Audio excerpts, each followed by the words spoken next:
Hello दोस्तों, आपका स्वागत है हमारे चैनल पर। कहानी शुरू करने से पहले प्लीज हमारे चैनल को सब्सक्राइब कर लें और हाँ, बेल आइकन दबाना ना भूलें, क्योंकि हम लाते रहेंगे आपके लिए हर बार एक नई मजेदार इंटरेस्टिंग कहानी। तो चलिए कहानी शुरू करते हैं। बहुत समय पहले की बात है। खुशबू अपनी सौतेली माँ के साथ रहती थी।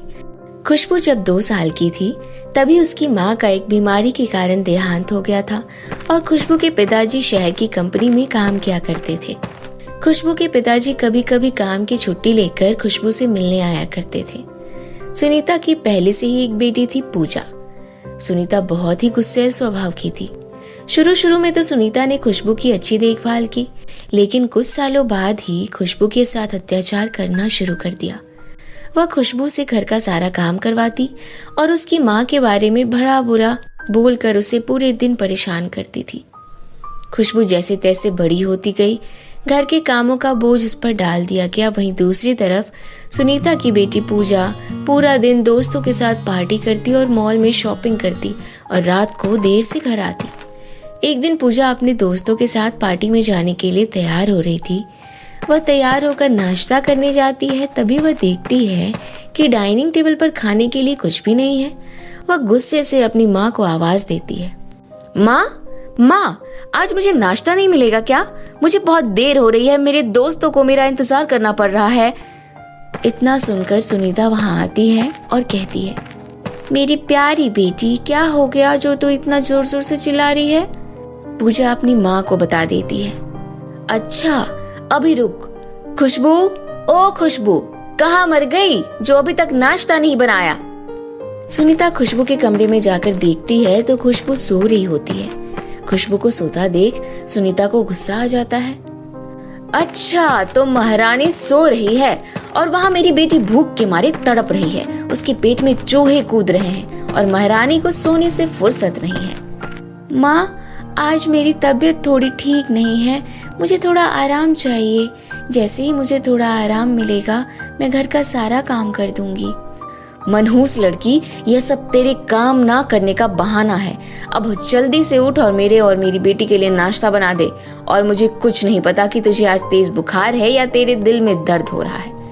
मुझे कोई बहाना नहीं चाहिए। एक भी काम तुझसे ढंग से नहीं होता।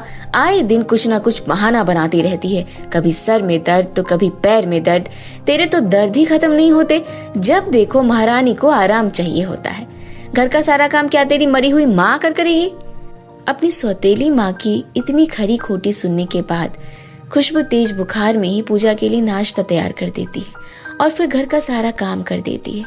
ऐसे ही समय बीत रहा था और एक दिन पूजा अपनी माँ के साथ बैठकर उसे एक फैशन कंपटीशन के बारे में बताती है और कहती है कि वह उस कंपटीशन में हिस्सा लेना चाहती है। पूजा कंपटीशन में जीतने के लिए अपनी माँ से एक लहंगा खरीदने के लिए शॉपिंग पर चलने के लिए बोलती है। क्यों नहीं बेटी, उस फैशन कंपटीशन में तू ही जीतेगी। तू जिस लहंगे पर हाथ रख देगी मैं तुझे वही लहंगा दिलवा दूंगी।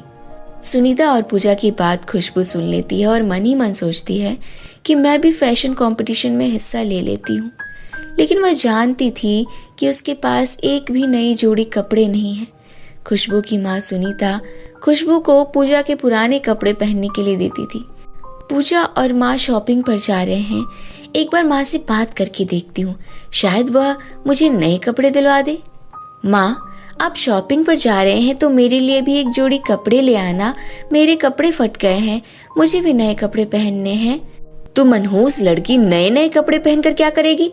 तो भूल गई है क्या तो इस घर की नौकरानी से बढ़कर कुछ भी नहीं है? अब जा यहाँ से, हम दोनों शॉपिंग पर जा रहे हैं और घर का सारा काम खत्म कर लियो। माँ की खरी खोटी सुनने के बाद खुशबू अपने कमरे में चली जाती है और अपनी माँ की तस्वीर देखते हुए कहती है, आप मुझे यहाँ अकेले छोड़कर क्यों चली गई माँ? मुझे भी अपने पास बुला लो। मैं अब और नहीं जीना चाहती। अगर आज तुम मेरे साथ होती तो मुझे मेरे सपनों को ऐसे नहीं छोड़ना होता और मुझे अपनी सौतेली माँ का इतना अत्याचार भी नहीं सहना पड़ता। मैं बहुत अकेली हूँ, पिताजी भी शहर में रहते हैं। मैं बिल्कुल भी जीना नहीं चाहती, मैं मरना चाहती हूँ। ऐसा कहकर खुशबू जोर जोर से रो रही थी कि तभी खुशबू की माँ की आत्मा बाहर आती है और कहती है, मेरी प्यारी बेटी, तू रो मत, मैं हमेशा तेरे साथ हूँ। ये ले, ये जादुई सुनहरा लहंगा है, इसको पहनकर फैशन कंपटीशन में चले जाना, यह तुम्हारी फैशन कंपटीशन जीतने में मदद करेगा। इतना कहकर खुशबू की माँ वहाँ से गायब हो जाती है। खुशबू जादुई सुनहरा लहंगा देखकर खुश हो जाती है। इतने में सुनीता और पूजा बहुत सारी शॉपिंग करके घर आ जाते हैं। मम्मी जी, अभी मेरी फ्रेंड ज्योति का फोन आया था। वो कह रही थी कि इस फैशन कंपटीशन के जज मिस्टर राजेश खन्ना है और जो भी इस फैशन कंपटीशन को जीतेगा वो अपने बेटे की शादी उस लड़की से करवा देंगे। क्या सच में? अगर ऐसा हो गया तो मेरी बेटी उसके बंगले पर राज करेगी। किसी भी तरह तुम ये कंपटीशन जीत जाओ, फिर हमारे अच्छे दिन शुरू हो जाएंगे। क्यों नहीं मम्मी जी, मेरे आगे कोई और फैशन कंपटीशन नहीं जीत पाएगा, मैं इतनी सुंदर जो हूँ। ऐसा कहकर खुशबू और सुनीता दोनों खुश होती हैं और कुछ दिन बाद वह दिन आ ही जाता है जब गांव में सभी लड़कियां सुंदर सुंदर कपड़ों के साथ फैशन कंपटीशन में हिस्सा लेने आती है और पूजा भी अपनी माँ के साथ चली जाती है।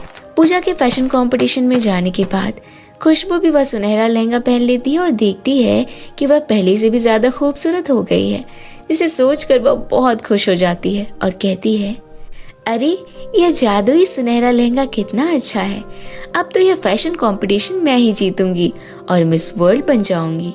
माँ, आपका बहुत बहुत धन्यवाद। ऐसा कहकर वह फैशन कंपटीशन में चली जाती है। खुशबू जादुई सुनहरे लहंगे में बहुत ही ज्यादा सुंदर लग रही थी।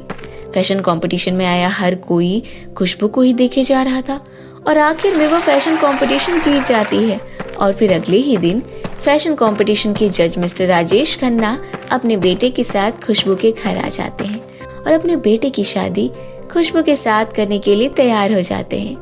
कुछ ही दिनों बाद खुशबू की शादी मिस्टर राजेश खन्ना के बेटे अशोक शर्मा के साथ हो जाती है और उस दिन के बाद खुशबू अपने पति अशोक के साथ हंसी खुशी रहने लगती है।